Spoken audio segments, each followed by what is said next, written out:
The first objective before trying to drop excess body fat is to get healthy, because you simply will not succeed long term with dropping excess body fat until you get a healthy metabolism going. Hello, listeners, viewers. It has been a while, but it's time to get into some Q&A for the Primal Endurance podcast. And I have enjoyed doing these shows over the years. Love getting bombarded with thoughtful questions, and especially success stories and comments, and just the sharing of the challenges that endurance athletes in particular face. And so, again, we have a nice treasure trove of interesting insights to discuss. And we're going to start with Alan. Alan says, "Hey, Brad, I'm a longtime follower of you, Mark, Phil Maffetone. You guys have left me puzzled with your micro workouts, or what Phil Maffetone calls slow weights. And what Phil means by that is going over, during the course of a day and doing one set of something and then carrying on. Same thing that I like to call micro workouts. I understand the concept. It's been implemented a long time ago because I'm a bus driver and I have to wait 20 minutes between runs there. So the bus is my gym, and I can do quite a few exercises with some creativity. Oh, I'd love to see that on a parked bus. You go in, look in the window, and the driver's doing an iron cross hanging onto the railings above each seat or something. But both of you, you guys never talk about warming up. And in your last episode, Brad, you said that you pass by your pull-up bar, or you do a set of deadlifts as you're going through the side yard. Phil talks about picking up the weights in his kitchen. Now, if I deadlift or pull up as my first exercise, I might have a chance of getting injured. Usually I do some kind of warm-up set, like elevated push-ups before doing something more difficult. What are your thoughts on the matter? And greetings from the Dolomite Mountains in Italy. All right, so we got a bus driver in the Dolomites weighing in. I love the global connection here with the podcast. Thank you so much for writing in, Alan, and a very, very important topic. And I am humbled and appreciate the chance to comment here, because I realize over time that I've related my tremendous enthusiasm for micro workouts without sufficiently noting the importance of doing something that you're adaptable to when you take these brief interludes from prolonged periods of stillness. So if you are unfit or moderately fit, it's not going to be a great idea to pick up a weighted deadlift bar and do one set, not even doing a pull-up bar, because the pull-ups are pretty strenuous. And I was just assuming that baseline level of fitness competency, where for me, I can get up after spending a couple hours in front of a screen and do a set of deadlifts with perfect form and minimal risk. But it's taken me a long time, and I've tweaked my back several times over the years because my deadlift form was a little suspect, and I did it without proper attention to technique. So when we're doing especially something brief and explosive coming from a period of inactivity, you want to get the blood flowing. And depending on your fitness level and depending on what you're trying to do, this might mean 30 seconds of just some general movement shaking out the legs, and it might mean something more significant if you intend to do, for example, a set with a weighted bar. So I always use the example of, hey, just rush up a staircase as a micro workout. So if you are coming from minimal fitness competency or a history of injuries or a long period of sitting, what you might want to do on the staircase is ascend it regularly the first time and then go back down and pick up the pace a little bit on the second one, go back down and do 4 or 5 sets, where maybe the fifth one, you're doing something that more resembles a sprint, where I'm boasting that I do every single time I ascend a staircase in the home as my rule. So yeah, definitely scale the micro workout effort to your level of competency. But I also use a frequent example of just standing up at your desk, at your cubicle, even with little or no room to work with, and you can perform a set of 20 deep squats as a wonderful micro workout. And that one is pretty minimal risk. Even if you've been sitting for a long time, I'd say stand up, shake out the legs, and do a few squats in a really slow speed. And then if you start to feel warmed up and comfortable and you have good form, you can speed up your pace as you get through the set. So thanks for pointing that out, and always a good time to recommend and remember the importance of micro workouts. Here comes Charles. I know you get a bunch of messages from folks, and I want to tell you that my son won the 3,200 meters North Carolina championships as a sophomore. 3,200 meters known as the 2 mile also in track and field. So the state champ in sophomore. Pretty awesome. And Charles says he won it because of advice you gave on your podcast. All right. Congratulations to your son. My son was the only person on his team who was not overtrained. He's projected to win cross country for the whole state next year. He's doing great. Monitoring heart rate variability and other indicators of overtraining have been a big help. I'm a scientist. I understand the data, but your podcast is the only one that really put it together in a way that's helpful for high school and college kids. My son really embraced your whole approach.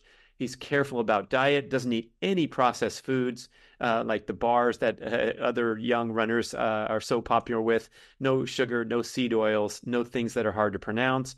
Our family spends time on the weekend making healthy food for the week. This young runner is fanatical about his sleep, and when he does big miles in the summer, he sleeps 10 to 10 and a half hours a night with a 1 hour nap in the afternoon. And boy, what an important point to emphasize, especially for young athletes who have an increased need for sleep anyway. Oh my gosh, what better return on investment to improve as an athlete, but to dedicate more time to sleep. And probably the biggest mistake you can make as a young athlete is to skimp on sleep and go out there with your big motor and your big competitive intensity and try to push it. And I contend that my disastrous collegiate running career was strongly influenced by the inability to get adequate sleep when I was living in the dorm facilities where most everyone stayed up until 2 a.m. And then I was up at 8 a.m. while everybody was dead to the world to go do my first workout of the day. And we're often running twice a day. It just didn't work out for me. I got sick. I got injured. I got sick again. I got injured again. I got injured another time. And that was essentially the various seasons of my collegiate running career until I recalibrated things, turned to the sport of triathlon, got into a better living situation where I could sleep my ass off, just like the North Carolina state champion. And as I relate frequently on the podcast, during my career on the professional circuit of triathlon that I raced from between ages 20 and 30, I was literally asleep for half of my career because I routinely got 10 hours of sleep every night, and I'd take a 2 hour nap virtually every afternoon unless I was hindered by traveling or something. And then I would feel it at my evening workout. So I really needed that nap. Sometimes it was hard to wake up from the nap, even having slept 10 hours the previous evening. I was constantly battling to get enough sleep to rest and recover and perform to my capability. So sleep was central to that.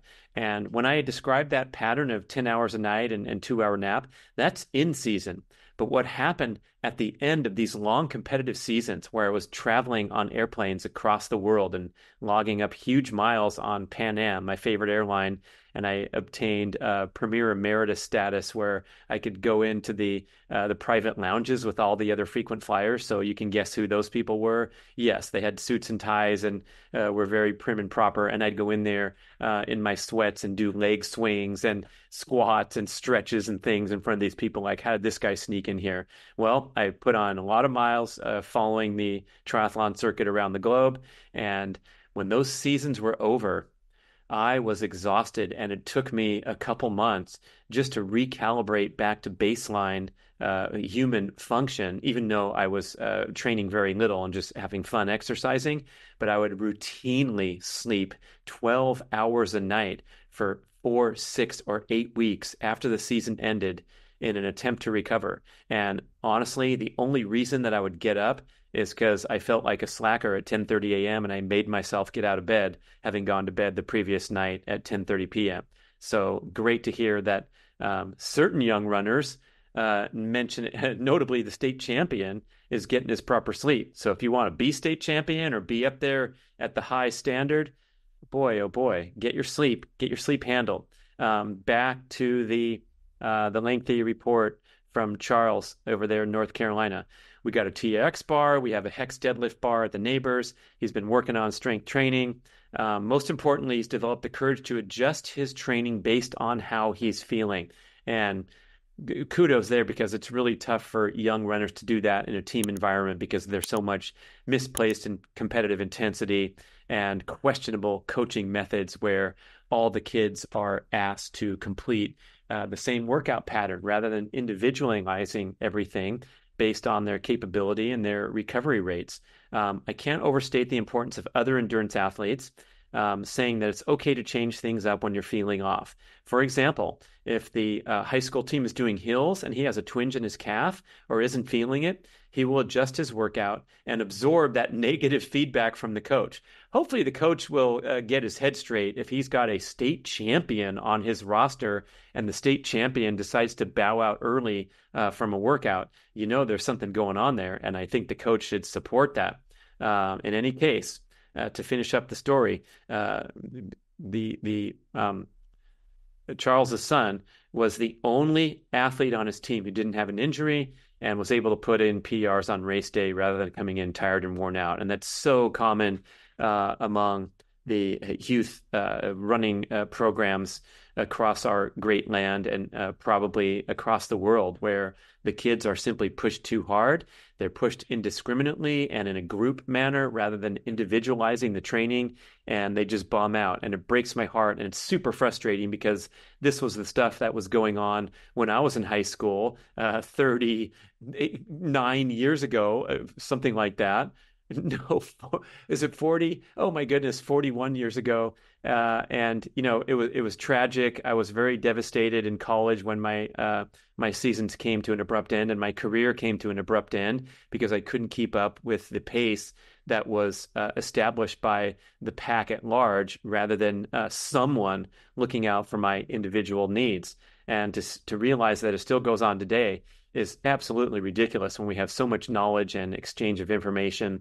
So I know there's great coaches out there doing great things, but I'll even relate to a member of my extended family who eagerly signed up for the cross-country running team in high school and lasted one season because the program was so intense because they had a varsity team that was contending for the state title. And oh boy, isn't that exciting for those 5, 6, or 7 girls on varsity who've been training for years and years for this wonderful opportunity to excel as seniors. But when you bring a new freshman onto that program, you have to make allowances so that they don't have to set their alarm at 7:30 every single freaking morning in the summertime instead of enjoying a normal summer and a graceful easing into the endurance athletic experience, such that they might even feel like hanging around for more than one and done, which happens so frequently in high school distance running. And I contend I don't give a crap how well the team does it at the state championships. I want to look at the attrition rate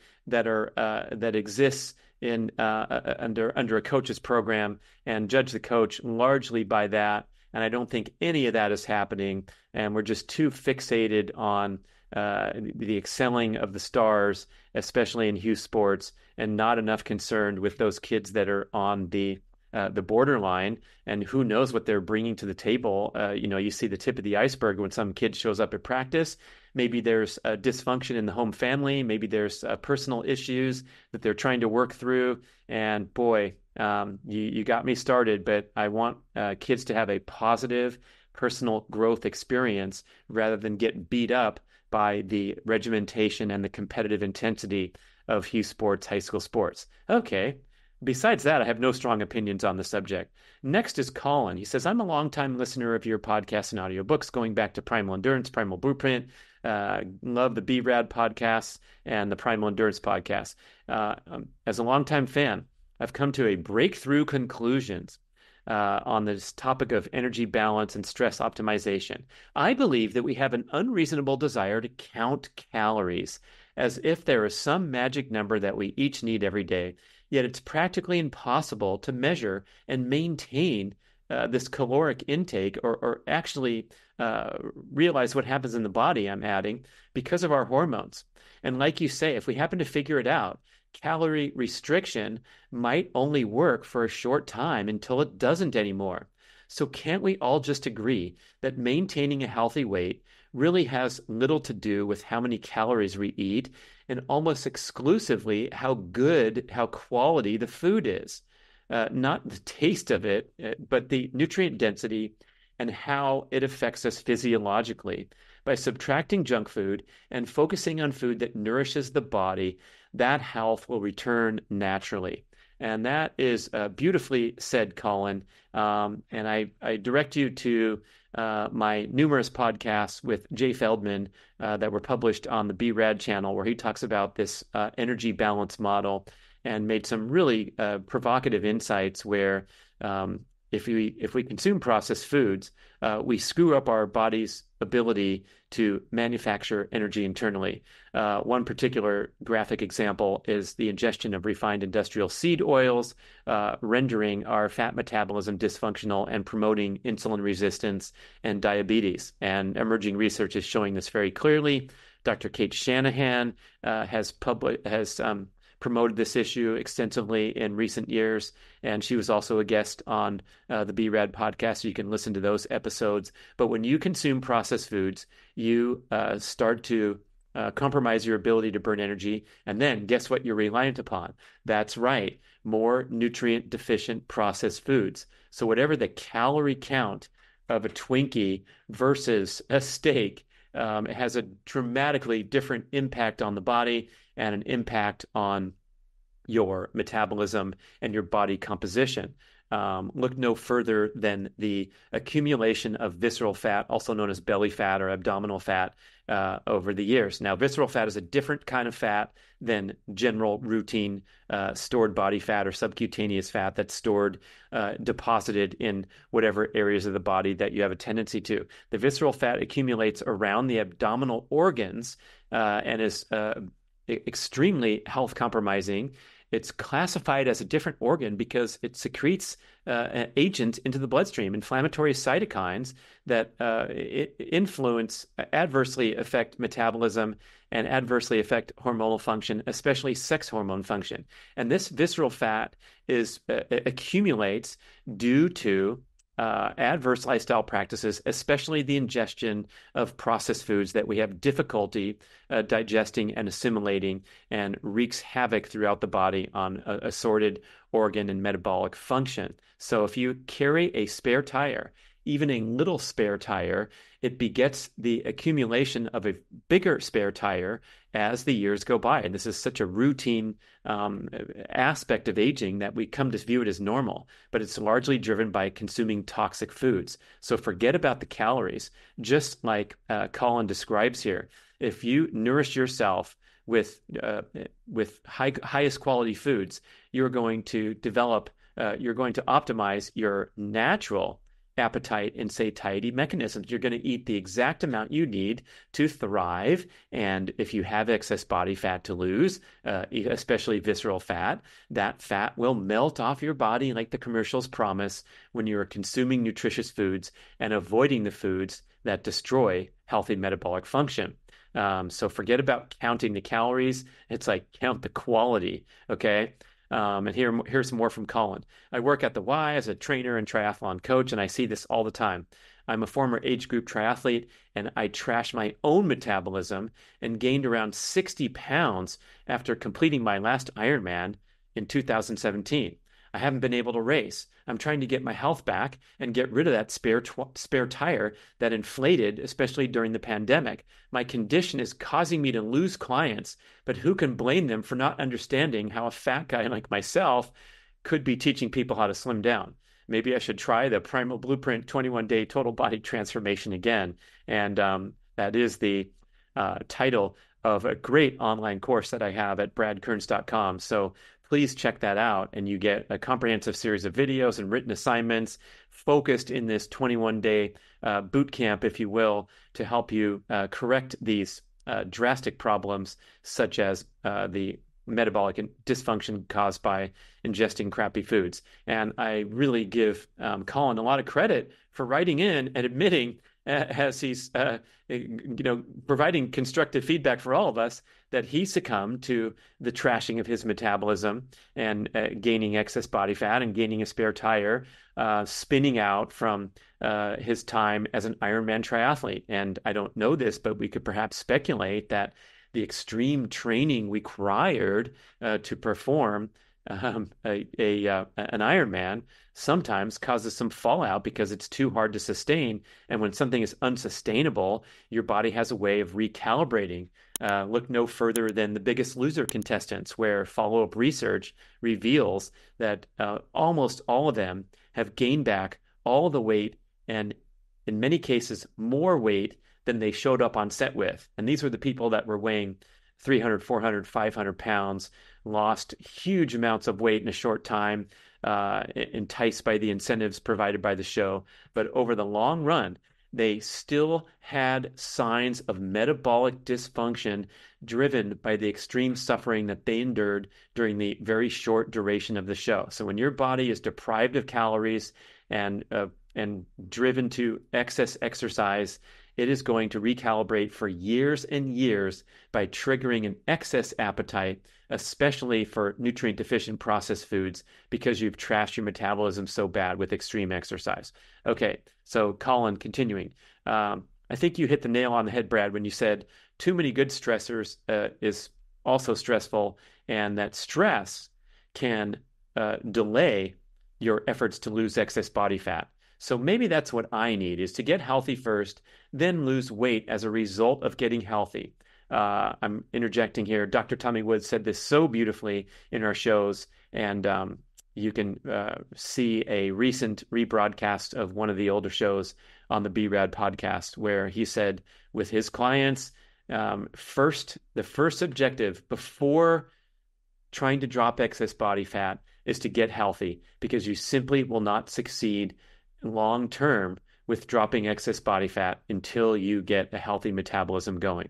And in Colin's case, he says, I do it all: intermittent fasting, cold shower, sauna, early mornings at the gym, low carb diet, HIIT workouts, Orange Theory, and I do have a guilty pleasure of junk food. And cravings are hard to control when you're starving. So maybe, like he speculated, that's a little bit too many stress factors going into the mix when you're talking about the fasting, the showers, the HIIT workouts, early mornings at the gym, so possibly not enough sleep, the low carb diet. Instead, I would strongly encourage him to slow things down, back off, start walking more, because walking is a great way to enhance your metabolic function without the stress of doing higher heart rate jogging or running. And when you're unhealthy and over fat, especially visceral fat, walking becomes centerpiece, because it will help you optimize those appetite and satiety hormones that have run amok for the various cases, including too much overly stressful chronic cardio exercise patterns.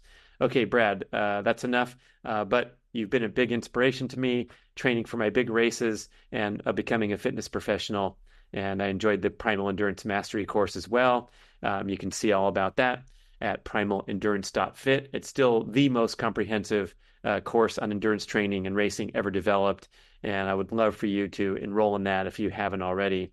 Primalendurance.fit. And there's a free mini course there where you can see what the major course is all about and why you're making this wonderful investment in the Primal Endurance Mastery course. And for listening to this show, I want to give you a special discount coupon to give you 15% off that course. So please email podcast@bradventures.com, and I will give you the code so you can go enroll in the Primal Endurance Mastery course for a discount. Here comes Debbie. I'm a 65 years young female in very good shape. I've run and jogged for 50 years. No injuries, no problems. I run 6 miles every day and road bike 15 miles every day. Since I incorporated sprinting, it is more difficult to feel good on my run. I think it may be from fatigue. And secondly, can you please direct your podcasts and YouTube videos toward older females? There are not many that do this, and I think you may have a nice following after a while. It seems we've been left out in many areas. So, Debbie, first things, if you're running 6 miles a day and road biking 15 miles a day, that's a huge commitment to endurance training. It requires a lot of energy, and I'm desperately hoping that your heart rate is predominantly at or below fat max during these daily workouts. In most cases, and most enthusiastic exercisers, even those with a lot of experience like you, a lot of that time, some of that time, or a lot of that time is above fat max heart rate. And so you are technically immersed in a chronic cardio exercise pattern if this daily routine includes drifting above fat max. With that kind of volume, almost all those workouts should be at or below fat max. And then when you incorporate sprinting, you'll be much better off to absorb and benefit from the different fitness stimulation that a sprint workout provides without getting tired. But sprinkling in sprinting to your schedule and noticing more fatigue and feeling crappy during those endurance sessions is a reliable indicator that overall you have now tipped out of balance with the overall stress level of your workout pattern. So I would say, first off, maybe put sprinting on hold for a while you recalibrate and devotedly keep your heart rate at or below fat max during both your daily run and your daily bike ride. And you didn't provide more details, so maybe we're going to assume that you do this 7 days a week, run 6 miles and bike 15 miles, or even if it's 5 days a week or something close to that. That's a huge commitment to a very narrow sliver of what builds overall fitness competency. So I would also strongly encourage you to mix things up a bit. And sure, you love to do that little pattern of run, then bike. Do it 2, 3, 4 days a week. Perhaps take some days where you're not exercising for that long a duration and instead just going out for a short walk or something that obviously you like exercise to be the centerpiece of your day. And then allocate time over time as you start to feel better to doing high intensity strength training, of course, as well as brief explosive all out sprints. And if you're not mentioning resistance exercise in your little message here, that would be a huge priority as a 65-year-old female, because we see a huge incidence of sarcopenia. That's the age-related loss of muscle mass, especially among females, and it's driven by their general distaste for doing resistance exercise in comparison to males. And then secondly, their general neglect of dietary protein. Again, making generalizations about the female population. So not to offend anybody, but the females who are having their morning smoothies and noontime salads and staying away from things like steak and red meat and a lot of eggs and stuff like that. And then they're also staying away from the bros in the gym and instead just trotting down the road for 6 miles of running and 15 miles of biking every day. That's an easy way to accelerate the loss of muscle mass. And we don't want that. We want you to be an all-around fitness specimen at age 65, especially with that impressive dedication to your workouts. So put the bike down for a bit, put the running shoes aside, and get into the gym and start putting your muscles under resistance load to build and or maintain that lean muscle mass in the years ahead. And concurrently in the diet, please make a concerted effort to increase your daily protein intake to around or above 1 gram per pound of body weight. And that is a lot if you're eating, in a typical healthy pattern, especially if you're plant-based or doing anything silly like that. Excuse me, did I just say that? Anyway, you got to get the protein in as your top priority, especially with that training volume. Please take a look at the BRAD whey protein plus creatine superfuel. You can find it on Amazon. You can find it at bradnutrition.com. And this is a great way to easily just take a scoop, mix it in water, and you will bump up your daily protein intake gracefully without having to overhaul your diet or slave over the stove every morning making scrambled eggs if that's not your current pattern. How does that sound? Okay, Billy B. Aloha, Brad. Happy to hear the Primal Endurance podcast coming back after that lull. It's great for all of us to hear healthy habits reinforced over and over. I came across the writings of people like Arthur Lydiard, Phil Maffetone, while studying exercise physiology 20 years ago. I related with their principles way more than what my professors were talking about and almost got kicked out of university for calling a professor a damn fool. Okay, man. Good for you, man. Speak up. We got to change academia one little comment at a time. Anyway, at 38, he recently set a marathon PR while working full time and having a 1 year old, all without sacrificing health for fitness. I know the phrase listen to your body, and I appreciate your emphasis on that. I found that most friends and people I know get stuck in an injury cycle and they're numbers driven and they have no idea how to listen to their body. So maybe a show where you could break down some markers scientifically would reach some of these people and help them understand it's helpful to rest and slow down.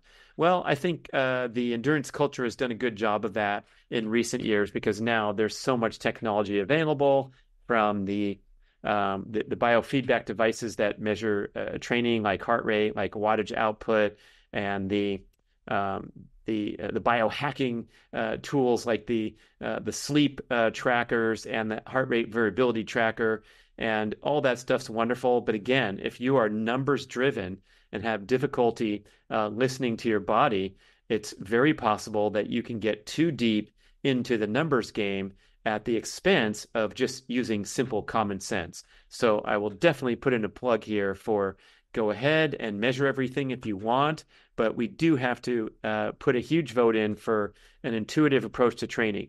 And what that mostly looks like, practically speaking, is a willingness and an ability to adjust your workout decisions and your training schedule on the fly.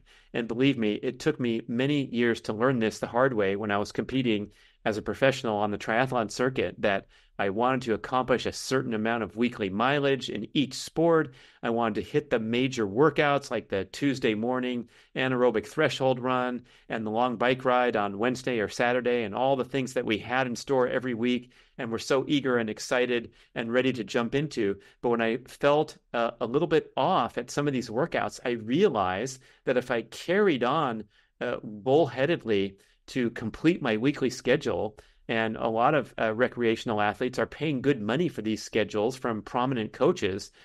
Without that intuitive component in there, if I carried on and finished up my weekly mileage as intended, I would go and get my butt kicked on the race course. When I developed the strength and the ability to listen to my body and respect it and take action and exert some of that discipline that we often celebrate of how disciplined a triathlete is to get out there and train every day and do all those workouts.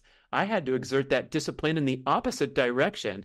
That is, to exert the discipline to stay home and sit on the couch while my buddies were going out for a 100-mile bike ride because I just wasn't feeling right. That's when things turned around for me and I broke through to a higher level on the race course. This was particularly associated with my move from Los Angeles to a small town in Northern California, where in the middle of my career, this occurred, and I immediately went from training in these huge groups and huge packs and swim team workouts and giant packs of cyclists and groups of runners. There was always someone eager and willing to push the pace, to doing the vast majority of my training alone or with much slower training partners, because that's all that was available around. And that's when I had my two best breakthrough seasons, because I finally gave my body a break from the constant pounding and competitiveness of the concentrated training environment and the many people around, to being forced to listen to my body because I was the only one out there, the only heart beating. And so, I would slow down to the proper pace accordingly. All right. So Barry is going to talk about Peter Attia's new book, Outlive. And I want your opinion on a couple things that Attia brings up, Barry says. number one, the chapter on heart disease. He's adamant about lowering markers like ApoB and LDL-C using statins and other cholesterol-lowering drugs. And number two, for cardio, he states more is better in the zone 2 range, but isn't that chronic cardio? So what I'm answering to Barry is first, yes, I've heard Dr. Attia talk about drug intervention on his podcast, and I think when he is dealing with someone with serious genetic risk factors, like Peter reports in his own family, that's when you're inclined to zero in on that stuff with precision medicine and highly qualified practitioners, such as Peter treating his patients, right? But when you're talking about mainstream medicine, that's a huge diversion from the elite precision medicine that Peter practices and dispenses to his own clients. So my philosophy is I don't want to take anything unless absolutely necessary. And if someone tells me it's absolutely necessary, I want to get a second and a third and a fourth opinion. And that's my personal message. I encourage you, all of you listening, watching, to do the same. So if you're, even if it's a long time trusted family physician says, yeah, I'm going to start you on a statin, you know what? I would turn you over to Peter Attia's great podcast, The Drive, or his number one best-selling book, and educate yourself on the use of statins to treat heart disease risk and all the nuances that there are there, rather than just swallowing a pill and thinking that there's any prescription drug that does not have a direct consequence, a side effect, or a price to pay. And this is a tough one to get through a lot of people's heads because we've been so socialized to think that a pill is going to be the solution to our problems, or an injection or a surgery or whatever medical intervention there is. Now, there's going to be some things that are highly effective to deal with your condition. However, when it's talking about a prescription drug, there is a price to pay in terms of managing homeostasis on your own. That's just a general take on the use of pharmaceutical intervention. And I'm also not blind to the many wonderful advancements in modern medicine and precision medicine. I'm a huge enthusiast of all these things. I've talked a lot on the BRAD podcast about the subject of testosterone replacement therapy. And again, I'm adhering to my lifelong protocol of not taking anything unless absolutely necessary and doing everything you can to intervene naturally with healthy lifestyle practices. But we're going to keep checking back on the subject every 5 years, because someday, if there is validation that my life can be enhanced, my quality of life can be enhanced through drug intervention that can delay the aging process gracefully, with less adverse side effects than the benefits, of course I'm going to be open to that. But I think we jump to easy pain relief. I just heard a podcast recently where they were talking about the simple example. Oh, no, excuse me. It was Morgan Housel's The Psychology of Money, wonderful book. But he was talking a brief insight about how when a human experiences a fever, we immediately rush to take a fever-lowering medication, when in fact, a mild fever, of course, I'm not talking about an extreme fever requiring hospitalization, but a mild fever is the body's way of dealing with an infection or an offense of some kind that the body's going to cook out and make you feel better. So taking fever-lowering medication, my policy extends to that too. If I have a fever, I'm going to go into a dark room, go under the covers and sleep it off and feel like crap and allow my body to work, rather than mask these symptoms and prolong the severity of the illness. Morgan Housel was talking about it in the context of a correction in the stock market. And as soon as we see some bad news, investors panic and sell, rather than seeing a correction in the same manner as a fever. It's a beautiful analogy there. And then the second question came from Barry about zone 2. So in my interpretation, zone 2 is associated with fat max heart rate or MAF heart rate. And so zone 1, which is easy exercise like walking or hiking, and zone 2, which would be a proper cardiovascular training session where you limit your heart rate to fat max or below, is going to deliver outstanding benefits without that risk of chronic cardio that comes when you routinely drift even slightly above your zone 2 limit and start to burn fewer fat calories and an increasing amount of glucose calories, also producing stress hormones, also possibly causing acid accumulation in the muscles if you're getting up toward anaerobic threshold, and greatly extending your recovery time from a true zone 2 session, which emphasizes fat burning. At the fat max is the term for the point where you're burning the maximum number of fat calories per minute with a minimal amount of anaerobic stimulation. And if you were to increase beyond fat max or beyond the limit of zone 2, you would start to burn more glucose calories and fewer fat calories. So it's great to see the popularity of Zone 2 and those who are promoting it aggressively, but I also think it's a little gimmicky. And since I predate the zones, since my endurance career goes back to when we just tried to, build our fat burning engines by taking it easy, I also want to put in a wonderful plug for Zone 1 exercise, because you get a tremendous aerobic conditioning benefit from exercising comfortably well below your fat max heart rate at zone 1. And so we never hear about zone 1. We just hear about zone 2 is great, zone 2 for longevity, zone 2 for this, zone 2 for that. So let's talk about zone 1 and zone 2 and doing the vast majority of your steady state cardiovascular exercise at comfortable heart rates. And again, when I was racing at the highest level, I did a ton of weekly volume at heart rates significantly below my fat max heart rate. I'm talking 20, 30, 40, sometimes 50 beats below my fat max. So that would be an easy pedaling on flat ground of 15, 16, 17 miles an hour. For example, the day before a race or the day after a race, where my heart rate would be 105, whereby my fat max was 155.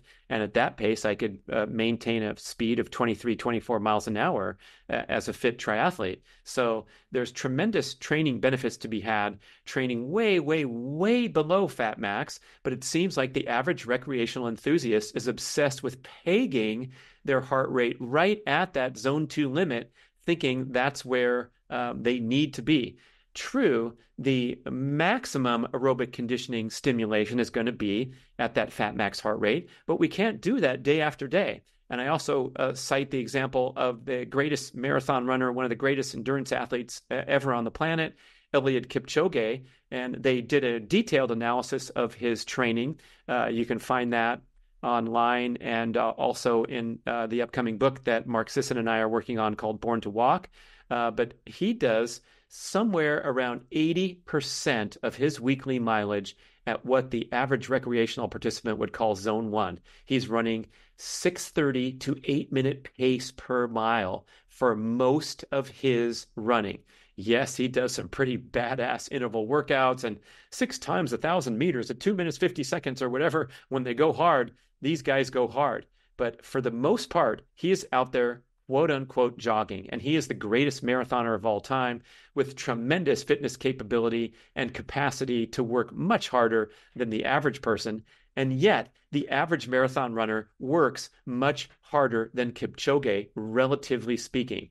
That is just a slap in the face, mind-blowing insight. And if that doesn't get you to slow down and dedicate yourself to more walking and less running right at fat max, or God forbid, above fat max, I do not know what will. This is how you build a body without the interruption of breakdown, burnout, illness, and injury that comes from routinely pushing your body a little bit too hard. So I talk about Kipchoge's pace of 6:30 to 8 minutes per mile for most of his training. And you might be listening going, well, that's pretty fast. 6:30s, that's moving. And 8 minutes is not too shabby either. But remember, this man's pace per mile in the marathon is 4:34, 4 minutes and 34 seconds per mile when he set the record, famously dipping under 2 hours with his 1:59 marathon. Not in an official competition, so it's not called the world record.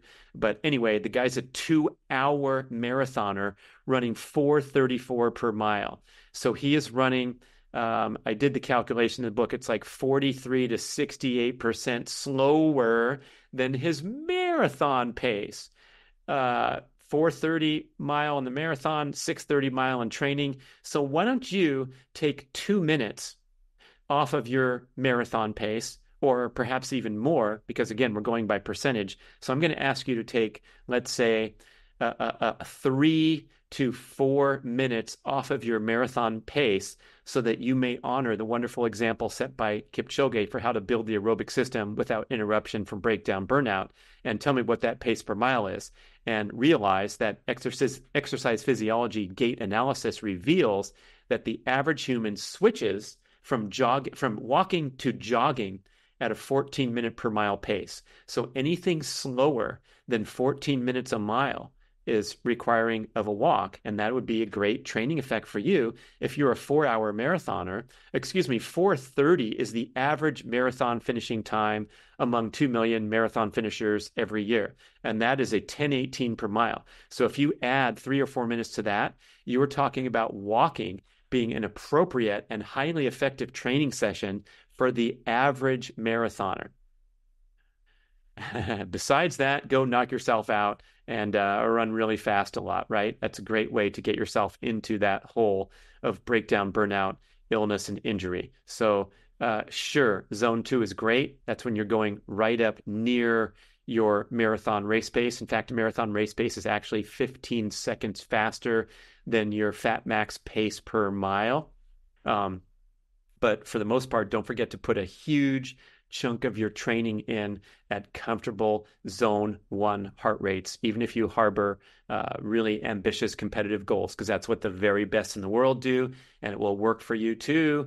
Thank you for watching, listening, and send your questions to podcast@bradventures.com and specify there for the Primal Endurance podcast so we can categorize it and do another show soon. I look forward to hearing from your feedback. Thank you so much.